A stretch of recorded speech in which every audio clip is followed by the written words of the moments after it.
Hello നമസ്കാരം എല്ലാവർക്കും ഒരിക്കൽ കൂടി എൻ്റെ പുതിയൊരു വീഡിയോയിലേക്ക് വീണ്ടും സ്വാഗതം. ഇന്ന് സോഷ്യൽ മീഡിയയിൽ തരംഗമായിക്കൊണ്ടിരിക്കുന്ന 3 അവതാരങ്ങളാണ് സജിനയും ഫിറോസും അതുപോലെ തന്നെ ദിയാസെനയും. ദിയാസെന സജിനയെക്കുറിച്ചൊരു വീഡിയോ ചെയ്തിരുന്നു. MDM ഇല്ലാതെ സജിനക്ക് നിൽക്കാൻ പറ്റില്ലെന്ന്. അതിനെതിരെ സജിന ഒരു വീഡിയോ ചെയ്തിട്ടുണ്ട്. നമുക്ക് ആ വീഡിയോ ഫസ്റ്റ് കണ്ടു നോക്കിയാലോ. എൻ്റെ ദിയാസന, നീ വന്ന് ഭയങ്കര പാവം പിടിച്ച കണക്ക് ഈ ദിയ ആരും കണ്ടിട്ടില്ല കേട്ടോ. അയ്യോ, എന്തോ ഒരു സൗമ്യം. ദിയ എടുത്ത് ആരെങ്കിലും ചിപ്പോന്ന് പറഞ്ഞാൽ ദിയ കയറി പറയാൻ പോകുന്നത് അതിൻ്റെ ഇരട്ടി ചീത്തവിളിയായിട്ടായിരിക്കും ദിയാസന മീഡിയയിലാവട്ടെ, ഏത് സോഷ്യൽ മീഡിയയിലാവട്ടെ, അവൾ എവിടെ അങ്ങനെയാണ് പറയുന്നത്. അല്ല ദിയ, അപ്പം ദിയക്ക് എന്ത് പേടിയുണ്ടോ? എന്തോ മുഖത്തിനൊക്കെ ഭയങ്കര പേടി തോന്നിക്കുന്നല്ലോ. എടി, ഉപ്പ് തിന്നവൻ വെള്ളം കുടിക്കും. നിന്റെ കൂടെ ഉള്ള ആൾക്കാർ നിന്നെ പണിയാത്ത എന്താണെന്നറിയാവോ? കാരണം അവരും സെയിം തെറ്റ് ചെയ്യുന്നുണ്ട്. അപ്പം തീർച്ചയായിട്ടും അവർ പേടിക്കും. കാരണം നിന്റെ പേരിൽ ഒരു അലിഗേഷൻ കൊണ്ട് അല്ലെങ്കിൽ ഒരു കേസ് കൊണ്ട് കൊടുക്കുമ്പം അവരും കൂടെ അല്ലേ പൊങ്ങുന്നത്. അപ്പം തെറ്റ് ചെയ്യാത്ത ആൾക്കാർ ഇതുപോലെ പ്രതികരിക്കും. അപ്പം എൻ്റെ മോളെ, നിനക്ക് മാത്രമല്ല, ഫിറോസ് ഖാനും പിന്നെ എന്നെക്കൊണ്ട് നശിപ്പിക്കാൻ വേണ്ടി പോയ ഒരു ദുബായിൽ ഒരുത്തുണ്ട്. ഞാൻ ആ വീഡിയോക്കകത്ത് പ്രത്യേകം എന്തോ ഭാഗ്യത്തിന് ആ സാധനം പറഞ്ഞിട്ടുമുണ്ട്.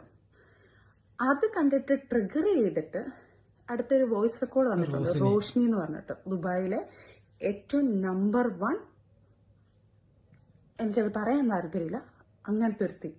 നിങ്ങൾ ഇപ്പം അവളെ വോയിസ് മാത്രമേ കേട്ടിട്ടുള്ളൂ. ഇനി അവളുടെ ഫോട്ടോയും കൂടെ ഞാൻ നിങ്ങൾക്ക് കാണിച്ചു തരാം. അതും കൂടെ ഞാൻ ഇതിനകത്ത് എഡിറ്റ് ചെയ്ത് കേട്ടാം. കാരണം ഫോട്ടോ എൻ്റെ കയ്യിലില്ല, കാണിച്ചു തരാം ഞാനത്. അവളാണ് റോഷ്നി. കാരണം എന്തായാലും ഞാൻ ഇത്രയൊന്നും അറിയില്ലേ. അപ്പം എന്നെയൊന്ന് ഭയങ്കരമായിട്ട് റോഷ്നി, നീ എന്നെ നശിപ്പിക്കാൻ നോക്കിയ നിന്നെ ഞാൻ വെറുതെ വിട്ടണം. പോട്ടെ, ജീവിക്ക് എന്ന് പറഞ്ഞ് വെറുതെ വിട്ടവളെ നീയായിട്ട് ചൊറിഞ്ഞ് മേടിക്കരുത്. പിന്നെ ഫിറോസ് ഖാനിന് ഓഫ്കോഴ്സ് അവരുമായിട്ട് എന്തെങ്കിലും ബന്ധമുണ്ടോ എന്നുള്ളത് ഇനി എനിക്കറിയത്തില്ല. കാരണം ലോകത്തുള്ള എല്ലാ പെണ്ണുങ്ങളായിട്ടുണ്ട്. അപ്പം തീർച്ചയായിട്ടും ഫിറോസ് ഖാൻ ഇത്രയും സപ്പോർട്ട് ചെയ്തവൾ വന്നിട്ടുണ്ടെങ്കിൽ, പ്രത്യേകിച്ച് അങ്ങനത്തെ ഒരു ലേഡി ആയതുകൊണ്ട് അവർ തമ്മിൽ. ഫിറോസിനെ കുറിച്ച് സജിന പറയുന്ന കാര്യങ്ങളൊന്ന് കേട്ടു നോക്കണം കേട്ടോ. നമ്മൾ സ്വന്തം മകനെ പോലും ഫിറോസിന്റെ കൂടെ അയക്കാൻ അവൾക്ക് ഇപ്പോൾ പേടിയാണല്ലോ. ഒന്ന് ആ വീഡിയോ ഒന്ന് കണ്ടു നോക്കിയാലോ. ഇനി തരത്തില്ലടോ. കാരണം കുറച്ച് അലിഗേഷൻ കൂടെ ഞാൻ തന്നെ കുറിച്ച് അറിഞ്ഞിട്ടുണ്ട്. അപ്പം എനിക്ക് പേടിയാണ്. കാരണം വെച്ച് കഴിഞ്ഞാൽ താൻ ഒരു ആണും പെണ്ണും കെട്ടവനാണെന്ന് ഞാൻ അറിഞ്ഞിട്ടുണ്ട്.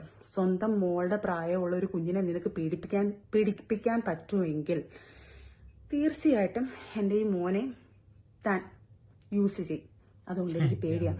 താൻ ലീഗലി പോടോ. ലീഗലി പോയിട്ട് ഞാൻ ലീഗലായിട്ട് മൂവ് ചെയ്യാം. തൻ്റെ കുഞ്ഞിനെ കാണണമെന്നുണ്ടെങ്കിൽ ലീഗലായിട്ട് പോകാം. ഇത്രയും നാൾ ഞാൻ തന്നെ വേണ്ടിയിട്ട് ആ കുഞ്ഞിനെ മറച്ചു വെച്ചിട്ടുള്ളല്ലോ. 2500 രൂപ ചെലവിനും തന്നിട്ട് ഒരു വർഷം കൊണ്ട് അതിൻ്റെ സ്റ്റേറ്റ്മെന്റ് മേടിച്ചറിയാം. എൻ്റെ ഉമ്മയുടെ ഫോണിൽ 2500 രൂപ ചെലവിനും തന്നിട്ട് 2000 ആദ്യം അയച്ചു, പിന്നെ ഒരു 500 രൂപ കൂടെ കൂട്ടി. ഓരോ മാസം മറ്റേ വർഷത്തിൽ കൂട്ടുന്നതാണ്. ഒരു 6-7 മാസം ആയപ്പോഴത്തേക്ക് ഒരു 500 കൂടെ കൂട്ടി. തനിക്ക് വരുമാനം ഇല്ലാത്തതൊന്നുമല്ല, തനിക്ക് ജോലിയുണ്ട്. വേറെ ഭാര്യയോ മക്കളോ വേറെ ഒന്നോ അതെനിക്കറിയത്തില്ല കേട്ടോ. ഇനി അങ്ങനൊന്നും ഇല്ലല്ലോ. തനിക്ക് ഉണ്ടോയെന്ന് എനിക്കറിയത്തുമില്ല. അപ്പം തനിക്ക് ഇത്ര ചിലവൊന്നുമില്ലല്ലോ സ്വന്തം കുഞ്ഞിന് പോലും കൊടുക്കും. എന്നിട്ട് ഞാൻ തന്നോട് സംസാരിക്കാൻ വന്നിട്ടില്ല. എൻ്റെ ഉമ്മയുടെ അക്കൗണ്ടിലായി പൈസ വരുന്നത്. അപ്പോഴും തനിക്ക് വേണ്ടിയിട്ടുള്ള കാര്യങ്ങളോ ഞാൻ തന്നെ അടുത്ത് തെർക്കിക്കാനോ വന്നിട്ടില്ല. കാരണം അന്നിട്ട് ഞാൻ ഉമ്മയോട് പറയും, എന്തിനാ ഈ നെറ്റടിച്ച് 2500 രൂപ മേടിച്ച് ഒരാഴ്ചത്തെ സ്നാക്സ് ഈ കുഞ്ഞുങ്ങളെ നോക്കുന്നവർക്കറിയാം. ഒരാഴ്ചത്തെ സ്നാക്സ് മേടിക്കാൻ പൈസ പോലും തികയത്തില്ലത്. 2500. അപ്പം എൻ്റെ ഉമ്മി പറയുന്നതാ, മൂത്ത കൊച്ചിനോ കൊടുക്കുന്നില്ല, അതിൻ്റെ ഉത്തരവാദിത്വം അറിഞ്ഞിട്ടില്ല. ഇവനെങ്കിലും കൊടുത്ത് 2500 കൊടുത്തിട്ട് ആ കുഞ്ഞിന് എന്തെങ്കിലും ചെയ്യണം എന്നുള്ളൊരു ഒരു മനസാക്ഷി അവന് കിടക്കട്ടെ. എൻ്റെ ഉമ്മി മനസാക്ഷി കാണിച്ചു. അത് നാളെ തനിക്ക്. പിന്നെ ഞാനിപ്പം വന്ന മെയിനായിട്ട് ഫിറോസിനോടും ദിയയോടും വെല്ലുവിളിച്ച് സജിന പറയുന്നുണ്ട്, MDM ഉപയോഗിച്ചിട്ടുണ്ടെങ്കിൽ അത് ടെസ്റ്റ് ചെയ്യുന്നത്. അപ്പോൾ അത് അവരും കൂടി ഒന്ന് ഏറ്റെടുത്ത് ടെസ്റ്റ് ചെയ്യുന്നതായിരിക്കും ഏറ്റവും നല്ലത്. ഒന്ന് ഈ അവൾ പറയുന്ന ഒന്ന് കേട്ടു നോക്കി നിങ്ങളെ.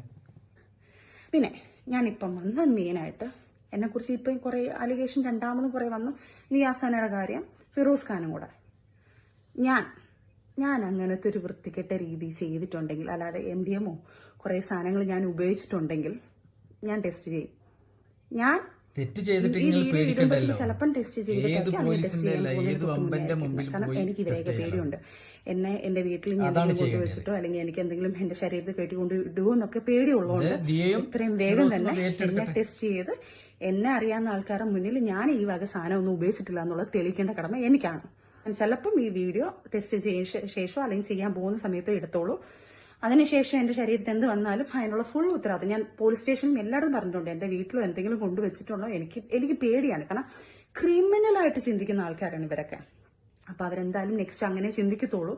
അതുകൊണ്ട് എനിക്ക് പേടിയുണ്ട്. അതുകൊണ്ട് ഞാൻ എന്നെ കൊണ്ട് ടെസ്റ്റ് ചെയ്യുക. ഞാൻ എന്റെ സ്വന്തം ഇഷ്ടത്തില് ഞാൻ പോവാണ് ടെസ്റ്റ് ചെയ്യാൻ വേണ്ടിയിട്ട്. സ്റ്റേഷനിലാണോ അതിന്റെ ലീഗൽ വശം എനിക്ക് അറിയത്തില്ല. പക്ഷെ ഞാൻ എന്തായാലും ലീഗൽ വശമായിട്ട് തന്നെ ഞാൻ എന്നെ ടെസ്റ്റ് ചെയ്യും. ഞാൻ അവരുടെ അടുത്ത് റിക്വസ്റ്റ് ചെയ്യും. അതുപോലെ അത്രയ്ക്ക് ധൈര്യം ഉണ്ടെങ്കിൽ ദിയാസന നീ വന്ന് ടെസ്റ്റ് ചെയ്യടി. അതേപോലെ തന്നെ റോഷ്നി നീയും വന്ന് ടെസ്റ്റ് ചെയ്യണം. നിന്റെ ഫോട്ടോയും വെളിയിലായിട്ടുണ്ടല്ലോ, നീയും വന്ന് ടെസ്റ്റ് ചെയ്യണം. ഫിറോസ് ഖാനെ എനിക്കറിയത്തില്ല ചെയ്തിട്ടുണ്ടോ ഇല്ലയോ, പക്ഷെ താനും വന്ന് ചെയ്യണം. ദിയാസനെയും ഫിറോസിനെയും വെല്ലുവിളിച്ച് അവരുടെ ചലഞ്ച് ഏറ്റെടുക്കാനാണ് ജസിന പറയുന്നത്. എന്തായാലും എന്തായാലും ഇതിനുള്ളൊരു മറുപടി വീഡിയോ എന്തായാലും പ്രതീക്ഷിക്കാം നമുക്ക്. ചലഞ്ച് മറക്കണ്ട കേട്ടോ, ഇതൊരു ചലഞ്ചായിട്ട് ഞാൻ എടുക്കുന്നത്. ടെസ്റ്റ് ചെയ്യണം കേട്ടോ, 3 പേരും ടെസ്റ്റ് ചെയ്തിട്ട് അതിന്റെ റിസൾട്ട് ആണാണെങ്കിൽ പെണ്ണാണെങ്കിൽ കാണിക്കടി, നിങ്ങളെല്ലാം കാണിക്കടാ എന്ന് വെച്ചിട്ട് ഈ റിസൾട്ട്. ഈ വീഡിയോ കണ്ടിട്ട് നിങ്ങൾക്ക് എന്താണ് അഭിപ്രായം അത് കമന്റിലൂടെ അറിയിക്കുക. അടുത്ത വീഡിയോ കാണും വരെ ബായ്.